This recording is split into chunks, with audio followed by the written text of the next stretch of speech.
Okay, so today is the 21st day of my weight loss experiment, and I'm getting a little bit better. On my first day, I shared that I had just had shoulder surgery, and it was a pretty intense surgery. I had a completely ruptured rotator cuff and a huge bone spur. My doctor said it was massive. It's really hard to get off. So I haven't been able to move my shoulder for 5 weeks. I have one more week of restrictions to go. I only have from the elbow down. So I couldn't really do my hair or put makeup on or get dressed properly. I mean, I was really at a low point. And the reason why I decided to start then is because I thought, well, 2016 is going to be my year of healing. Healing from my surgery, healing from all the health problems that my being overweight has caused. I was 100 pounds overweight when I started, and now I'm 95 pounds overweight. So it's working. And I had really stubborn weight loss. I mean, I've said it in several videos, but if you're just seeing this for the first time, my weight loss is really stubborn. And my doctor said some of it is having high blood sugar. Some of it is my age. I'm 52. So kind of menopausal, perimenopausal type of life, and a lot of other reasons. And it's really discouraging. I shared that I had been going to the gym for an entire year, very regularly, always 3 times a week. I mean, I was shooting for 5 to 6, but I always made it 3 times a week. I made sure that I did that. Sometimes 4, sometimes 5. Okay, rarely 6, I will admit that. But regularly for an entire year, and I didn't lose a single pound. I mean, I did get a little more toned. My clothes fit better, just a tiny bit better. It wasn't like this huge difference. But that was discouraging. It was. And I still had benefit. I'm not ever going to say it was a waste because my clothes did fit a little bit better. I felt stronger. I felt better about myself. I had unexpected benefits from the gym that I didn't foresee.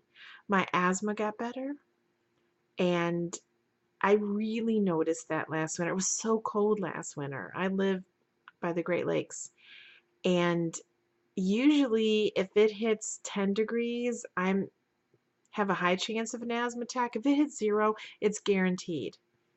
And I try not to leave the house. But last winter, I was fine. I mean, I felt the cold. Okay, I'm not saying it was nothing, but I didn't have a guaranteed asthma attack if it hit 0 like I used to. My asthma's much better. I slipped a couple times and in the ice, was able to catch myself, and I actually fell and was okay. When you fall in your 50s, you're not always okay, and I was okay because I was so much stronger from all the weight workout from head to toe for like almost a year at that point, that my muscles were able to kind of hold everything together. So I will never say it was a waste. Now, I didn't officially stop going to the gym. A series of things happened that I haven't been going for like, 6 months. I first had emergency gallbladder surgery, sort of. And I say sort of because I had to go to the ER because it was infected. I had intense pain that just didn't stop. I had intense pain for 14 hours before I went to the emergency room because I kept thinking, oh, it's just a stomach ache. It'll get better. I just need to rest. And I thought, how do you go to the ER for a stomach ache? I thought they'd laugh at me. They didn't laugh at me. They just treated me bad. Like I was like some basket cat. I mean, I'm kind of disappointed in that because I was in some serious pain. There was like nobody in there. And I probably shouldn't complain about that here, but there was like nobody there but me. And they still made me wait an additional 2 hours, probably hoping that, and I have insurance too, probably hoping that I would get tired and go away. And I couldn't even move. I mean, I was so sick. I was in so much pain I couldn't even complain. I just had to lay there and try to breathe. I thought I'm either gonna die or they're gonna see me. And they finally called me back. I mean, no pillow, no blanket, nothing. And I never forget the doctor. She's like, "So you came to the emergency room for a stomach ache?" I'm like, "Yeah, this is the worst stomach ache I've had in my life, and it's lasted 14 hours." So they treated me bad. Well, they did some tests, and then I came back, blood tests with elevated white blood cells. So I knew I had some kind of infection. Then they brought me a pillow. I'm not kidding. It was hilarious. It wasn't at the time, but now looking back, it is. And then they did a ultrasound, or no, a CAT scan, and they saw my very infected, inflamed gallbladder full of stones. Then they gave me a blanket, and they went from like cynically little snarky comments to, "Oh, we're prepping the OR for you." Oh, I just panicked. I'm like, "No, no, you can't take my gallbladder out. I'll eat better." So I had to be in the hospital overnight because my gallbladder was infected. They had to put me on IV antibiotics and some pain medicine. And the very kind surgeon, I give him a lot of credit. He came up from the OR to talk to me. He's like, "It'll be okay." But I just wasn't ready. He said, "Okay, but mark my words, you'll be back." He was right. Um, I went home and tried my little experiment, but it didn't work very well. I was afraid to eat anything. I mean, anything. And I had like a little cup of popcorn one day. It was just too much fat, and oh, that pain came back. And I called him up and I said, "I'm ready. I'm ready. Take it out." So I had to schedule it. And I was kind of sick during that time because, my gallbladder was infected. So it was very painful still when I went home. I mean, I just go over a bump in the car. I was like, "Oh, that's awful." And I couldn't wear like anything tight. It was horrible. I don't know why I want to keep that thing in me. So I finally had the surgery get it out, and that's a little bit of a period of time that I wasn't allowed to go to the gym to heal. So it was 6 weeks that I was out. And then I went back and then something else happened. I mean, see, this is not from my shoulder surgery, this incision right here. That was from a mammogram that they found a lump. And even though, look, I mean, look where that is. That's like my shoulder. But that's considered officially breast tissue because internally, supposedly, anything from your collarbone down to the bottom of your rib cage can be breast tissue inside. So I had to get that taken out. And then that took 6 weeks that I couldn't go to the gym while that healed up. And then my shoulder surgery. So that's been since August that I went to the gym regularly. And I'm looking forward to going regularly again when I heal. So I had a lot of benefits from going to the gym. And having stubborn weight loss is really difficult to, get started again, but I did it. And I'm really proud of myself because I've just going gluten and sugar free lost 3 pounds. And then just trying to eat more specific meal times and snacks instead of just eating whenever I wanted to all day. That led to an additional 2 pounds for a total of 5. And this week I'm working on more vegetables. And what happened today, well, I'm trying to get vegetables at every meal and snack, basically. So today when I woke up, I was really hungry. I don't know why, but I was. So I decided to have my heaviest meal for breakfast, which in this case was my lasagna. And I've wanted to do better of getting vegetables in every meal.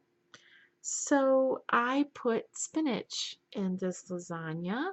You know those boxes of like bird's eye spinach? There's my lasagna, my Diet Pepsi with Splenda instead of aspartame, my 2 limes that I squeeze in my Pepsi, and my 3 homemade date balls for dessert, and a glass of water, and my pills, my metformin, and my blood pressure medicine. and a cup of ice. That was my breakfast. It was delicious too.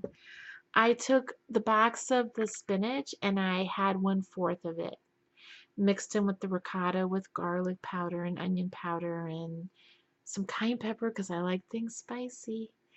And then I took a like string cheese and shredded on top.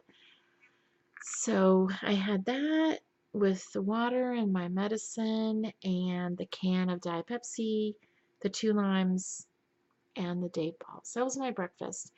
And really, I was not really that hungry the rest of the day. That surprised me. I have read that once before. In fact, I remember the saying because it's total opposite of what we do. It said, breakfast like a king, lunch like a prince, and dine like a pauper. And I was talking to a friend of mine about that, and they said they had read a study that some doctor actually experimented with that.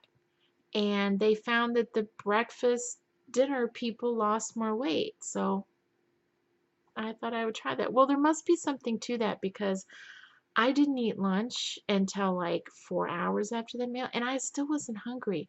I only ate because I thought I should, because my doctor told me not to skip meals, because he said you might not be hungry, but then this ravenous hunger will hit you like a ton of bricks, and it'll be hard to make good choices. So don't skip meals.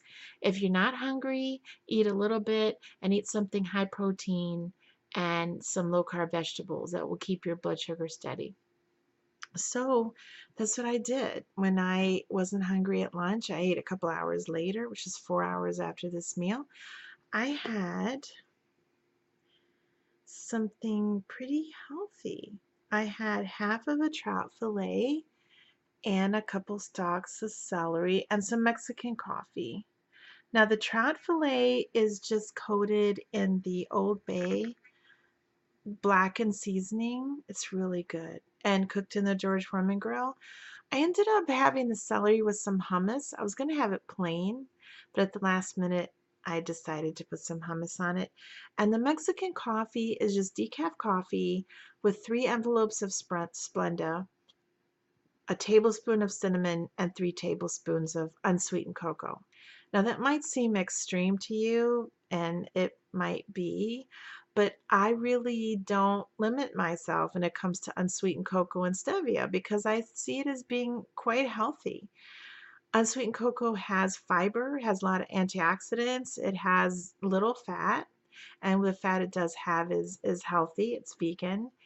And so I just go ahead and have 3 tablespoons in my coffee because I think it tastes good. And then I put 2 tablespoons of heavy cream. That was a bit much, but that was my kind of dessert and drink because I didn't have the date balls with that. And that was actually the last meal I really ate because I wasn't hungry for dinner. I mean, I was barely able to eat that. Um, I did eat dinner though because I take my vitamins with dinner and I'm supposed to take it with food. So what I did have is I had one of these Atkins bars. I want to show it to you because it says 0 grams of sugar, and that's pretty amazing. But it says 0 grams of sugar. Now it does have sugar alcohols, and I'm not the biggest fan of, processed foods, but hey, you got to be realistic. Once in a while, I'm going to want a treat. And that's where I failed before, thinking I have to be perfect. I used to go on these whole foods diets where all I would eat was whole foods, no stevia, no Splenda, no sugar alcohols, no diet pop, nothing but water and tea, and I just couldn't sustain it. I would just want a treat. So I've learned to never say never to something that I'm not allergic to. Okay, I'm going to say never to gluten and sugar because they're just not good for me with my pancreas problems and my gluten allergy. But I'm not going to say never to some diet foods that I like that aren't going to hurt me. And that's the last time I ate.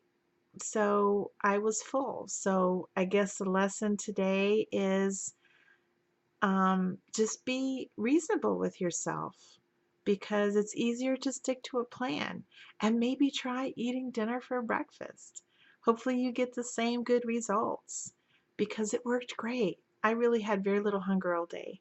So, okay, hope it's working out for you too. Bye bye.